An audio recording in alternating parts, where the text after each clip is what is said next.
2025ನೇ ಸಾಲಿನಲ್ಲಿ SLC ಪರೀಕ್ಷೆ ಬರೆದಂಥ ಎಲ್ಲ ವಿದ್ಯಾರ್ಥಿಗಳಿಗೆ ಒಂದು ಸಂತೋಷದ ವಿಷಯ ಏನಪ್ಪ ಅಂತಂದರೆ, ಇದೇ ಮೇ ಮೊದಲ ವಾರದಲ್ಲಿ SLC ಪರೀಕ್ಷೆ ಫಲಿತಾಂಶ ಬಿಡುಗಡೆ ಆಗಲಿದೆ. ಈಗಾಗಲೇ ತಾವು SLC ಪರೀಕ್ಷೆಯನ್ನು ಬರೆದು ಫಲಿತಾಂಶಕ್ಕಾಗಿ ಕಾಯ್ತಾ ಇದ್ದೀರಾ.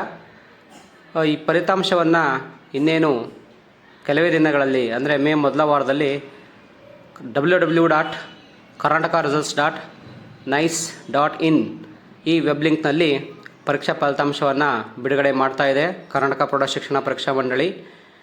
ಈ ಪರೀಕ್ಷಾ ಫಲಿತಾಂಶವನ್ನು ಹೇಗಪ್ಪ ನಾವು ಚೆಕ್ ಮಾಡಬೇಕು ಅನ್ನೋದಾದರೆ, ಮೊದಲದಾಗಿ ನೀವು ಗೂಗಲಲ್ಲಿ ಹೋಗ್ಬಿಟ್ಟು www.karnatakaresults.nice.in ಭೇಟಿ ನೀಡಬೇಕು. ತದನಂತರ ಅಲ್ಲಿ ಕ್ಲಿಕ್ ಮಾಡಿದ ಮೇಲೆ ನಿಮಗೊಂದು ಮುಖಪುಟ ಓಪನ್ ಆಗುತ್ತೆ. ನಾನಿಲ್ಲಿ ತೋರಿಸ್ತಾ ಇದ್ದೀನಿ ಈ ಮುಖಪುಟ. ಈ ಮುಖಪುಟದ ನಂತರ ನೀವೇನು ಮಾಡಬೇಕಪ್ಪ ಅಂದರೆ, ನೀವು SLC ಪರೀಕ್ಷೆ ಫಲಿತಾಂಶ ಬರೆದಲ್ವಾ, ಅದರಲ್ಲಿರ್ತಕ್ಕಂಥ ನಿಮ್ಮ ರಿಜಿಸ್ಟರ್ ನಂಬರ್, ಆ ರಿಜಿಸ್ಟರ್ ನಂಬರ್ನ ಎಂಟ್ರಿ ಮಾಡಬೇಕು.